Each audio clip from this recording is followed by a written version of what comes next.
Hello everyone, how are you all? Today we are here with another topic, Rajasthan का एकीकरण। तो time waste नहीं करते हुए अपनी वीडियो पे अपन आते हैं। टॉपिक है राजस्थान का एकीकरण। सरदार वल्लभ भाई पटेल, इनको राजस्थान का एकीकरण का श्रेय जाता है। लौह पुरुष के नाम से भी हम इन्हें जानते हैं। इनका इंडिया को यूनाइट करने में भी काफ़ी योगदान है।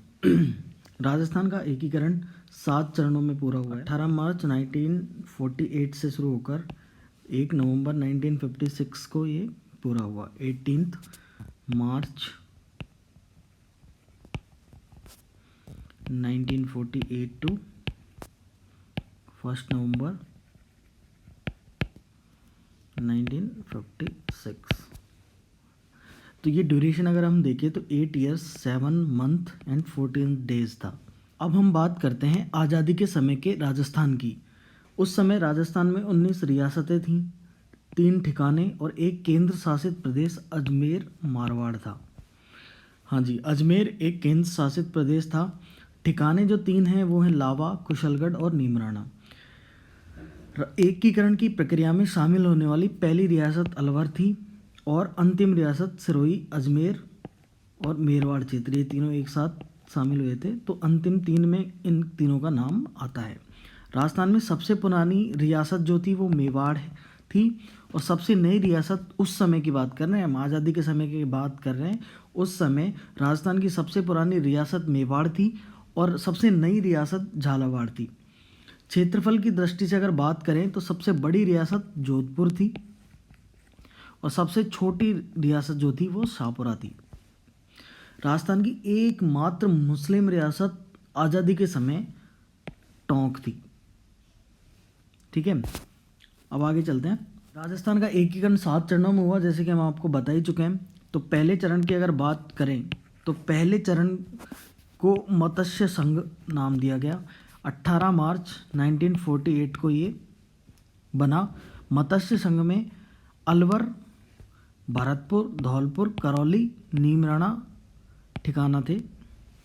ये वाला जो पार्ट आप मैप में देख सकते हैं, कलर्ड वाला, ये थे अलवर, भरतपुर, धौलपुर, करौली व नीमराना ठिकाना। प्रथम चरण में ही हम अगर आगे बात करें तो के.एम. मुंशी उस समय के पॉलिटिशियन थे, काफ़ी फेमस थे ये भी। तो उनकी सिफारिश पर प्रथम चरण का नाम मत्स्य संघ रखा।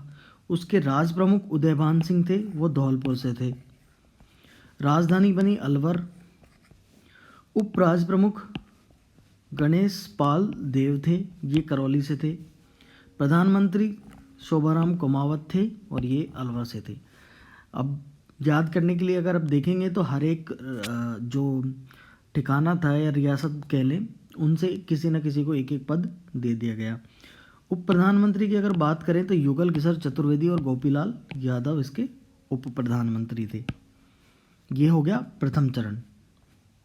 अब हम चलते हैं द्वितीय चरण पर। द्वितीय चरण में इसका नाम रखा गया राजस्थान संघ और द्वितीय चरण में ये वाला जो पार्ट है कलर्ड में आप देख सकते हैं, ये वाला पार्ट शामिल किया। इसमें कौन कौन से जो रियासत और ठिकाने थे, इसमें डूंगरपुर रियासत थी, बांसवाड़ा, प्रतापगढ़, शाहपुरा, किशनगढ़, टोंक, बूंदी, झालावाड़ व कुशलगढ़ ठिकाना थे। कोटा इनकी बना दी नई कैपिटल। जो राजधानी द्वितीय चरण में बनाई गई राजस्थान संघ की, वो कोटा थी। अब अगर ये क्वेश्चन भी कई बार पूछ लिया जाता है कि राजस्थान नाम पहली बार कौन से चरण में जुड़ा, तो अपन ने देखा फर्स्ट चरण का नाम तो मत्स्य संघ था। द्वितीय चरण में पहली बार राजस्थान नाम लिया गया। राजस्थान संघ या पूर्व राजस्थान इसको कहते हैं। पहली बार राजस्थान शब्द का प्रयोग किया गया। कोटा राजधानी हो गई। अब आगे चलते हैं। राज प्रमुख हो गए भीम सिंह जो कोटा से थे। उपराज प्रमुख लक्ष्मण सिंह डूंगरपुर के बना दिए गए। प्रधानमंत्री गोकुल लाल अवासा जो शाहपुरा के थे। उद्घाटनकर्ता इस जो द्वितीय चरण था उसके उद्घाटनकर्ता थे एन.वी. गॉडगिल। उद्घाटन दूसरे चरण का उद्घाटन कोटा दुर्ग में किया गया। और आगे बढ़ते हुए हम बात करते हैं तृतीय चरण की। तृतीय चरण का नाम रखा गया संयुक्त राजस्थान। 18 अप्रैल 1948 को ये बना। संयुक्त राजस्थान में जो राजस्थान संघ वाला पार्ट है, जैसा कि हम ये देख सकते हैं, कलर्ड वाला पार्ट है, ये कलर्ड वाले पार्ट में जो उदयपुर रियासत थी उसको और मिला दिया गया। ये वाला पार्ट आप देख सकते हैं कलर्ड में, ये उदयपुर रियासत को मिला के संयुक्त राजस्थान कहा गया। मत्स्य संघ अभी भी अलग था, कंफ्यूज ना हो इसमें। संयुक्त राजस्थान किसे कहा? जो राजस्थान संघ बना उसमें उदयपुर को मिलाकर ये संयुक्त राजस्थान बोल दिया गया। राजधानी इसकी उदयपुर हो गई। राज प्रमुख भूपाल सिंह हो गए मेवाड़ के, उपराज प्रमुख भीम सिंह जी थे कोटा के, और प्रधानमंत्री माणिकलाल वर्मा जो मेवाड़ से थे। तृतीय चरण में पंडित जवाहरलाल नेहरू की सिफारिश पर माणिकलाल वर्मा को संयुक्त राजस्थान का प्रधानमंत्री बनाया। उद्घाटनकर्ता तृतीय चरण के पंडित जवाहरलाल नेहरू थे। उद्घाटन कोटा दुर्ग में हुआ वापस। द्वितीय चरण का भी वहीं हुआ था और तृतीय चरण का उद्घाटन भी कोटा दुर्ग में ही हुआ है। राजधानी जरूर बदल गई है, कोटा द्वितीय चरण की थी और उदयपुर, जैसे कि उदयपुर नया जो रियासत शामिल किया गया था उसको राजधानी बना दी गई, और पंडित जवाहरलाल नेहरू के कहने पर माणिकलाल वर्मा को संयुक्त राजस्थान का प्रधानमंत्री बना दिया गया। इसी क्रम में और आगे चलते हुए चतुर्थ चरण पर हम चलते हैं। चतुर्थ चरण में क्या हुआ? अभी तक जो राजस्थान हमने देखा, मत्स्य संघ को छोड़कर जो ये वाला पार्ट हमने अभी तक देखा है, उसको जो संयुक्त राजस्थान हमने बोला है, संयुक्त राजस्थान में जयपुर, जोधपुर, जैसलमेर, बीकानेर रियासतें, ये सारी बड़ी बड़ी रियासतें हैं। ये बड़ी बड़ी रियासतें जयपुर, जोधपुर, जैसलमेर, बीकानेर रियासतों को शामिल कर लिया गया। 30 मार्च 1949 को ये वृहत राजस्थान अस्तित्व में आ गया। संयुक्त राजस्थान में जयपुर, जोधपुर, जैसलमेर, बीकानेर और लावा ठिकाना, अभी तक इसमें 14 रियासतें और 2 ठिकाने आ चुके थे। राजधानी जयपुर बनाई गई और श्री पी सत्यनारायण राव समिति की सिफारिश पर जयपुर को राजधानी बनाया गया था। राजधानी के जो एकीकरण की प्रक्रिया के दौरान जो सबसे बड़ा मुद्दा उभर के आ रहा था कि भाई राजधानी कहाँ की बनाई जाए, तो उस राजधानी के मुद्दे को सुलझाने के लिए B.R. पटेल की अध्यक्षता में एक समिति का गठन किया गया था। ये काफ़ी इंपॉर्टेंट है, इसको याद रखें। B.R. पटेल की अध्यक्षता में एक समिति का गठन किया गया। आगे चलते हैं।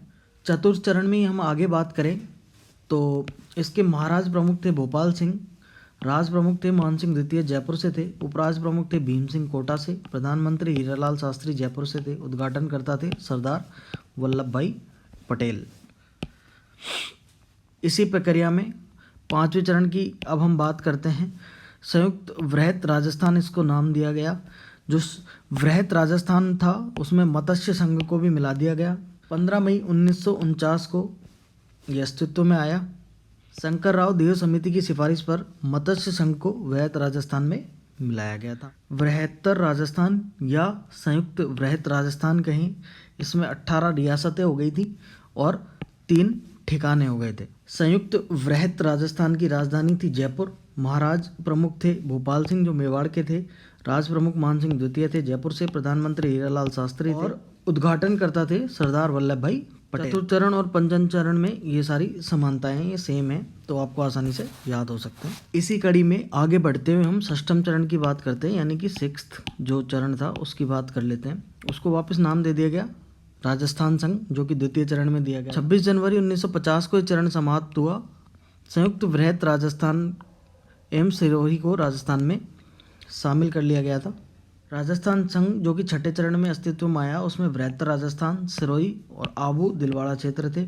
19 रियासतें और 3 ठिकाने हो चुके थे। राजधानी जयपुर थी। महाराज प्रमुख भोपाल सिंह और राज प्रमुख मान सिंह द्वितीय जो कि जयपुर से थे।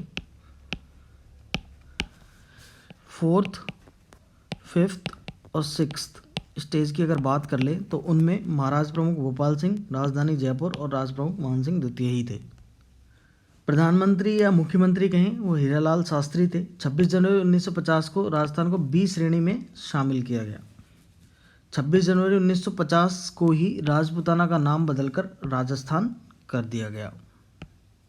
अब हम राजस्थान के एकीकरण की प्रक्रिया के 7वें चरण और अंतिम चरण की ओर बढ़ रहे हैं। 1 नवंबर 1956 को ये पूरा हुआ। इसे वर्तमान राजस्थान भी बोल सकते हैं। राजस्थान संघ में आबू दिलवाड़ा, अजमेर, मेरवाड़, सुनेल, टप्पा, सिरौत क्षेत्र को शामिल करते हुए जो 19 रियासतें और 3 ठिकाने और 1 केंद्र शासित प्रदेश था, सभी को शामिल कर लिया गया राजस्थान में। अंत में राजधानी बनी जयपुर। 4th चरण से ही राजधानी जयपुर थी और अंत तक यही रही और आज भी यही। राज्य पुनर्गठन आयोग, उसके अध्यक्ष फजल अली थे। उनकी सिफारिश पर अजमेर, मेरवाड़, आबू दिलवाड़ा, सुनील टप्पा को वर्तमान राजस्थान में मिलाया गया था। राजस्थान के झालावाड़ का सिरोंज क्षेत्र मध्य प्रदेश में मिला दिया गया। झालावाड़ का जो सिरोंज क्षेत्र था उसको मध्य प्रदेश में मिला दिया। राज्यपाल, जो प्रथम राज्यपाल थे, गुरुमुख निहाल सिंह बने। मुख्यमंत्री मोहनलाल सुखाड़िया जी इसमें बन गए। तो ये थी राजस्थान की एकीकरण की प्रक्रिया। बहुत शॉर्ट और सिंपल लैंग्वेज में आपको पढ़ाने की कोशिश की है। और अगर आपके दिमाग में कोई क्वेश्चन आता है तो आप कमेंट बॉक्स में पूछ सकते हैं। हो सकता है कुछ चीज़ें इसमें मिस हो जाएं, लेकिन जितना इम्पोर्टेंट था मैंने कवर करने की कोशिश की है। Thank you for watching. और अगर अभी तक आपने चैनल को सब्सक्राइब नहीं किया है तो प्लीज़ सब्सक्राइब करें ताकि आपको मेरी लेटेस्ट वीडियो के नोटिफिकेशन मिल सके।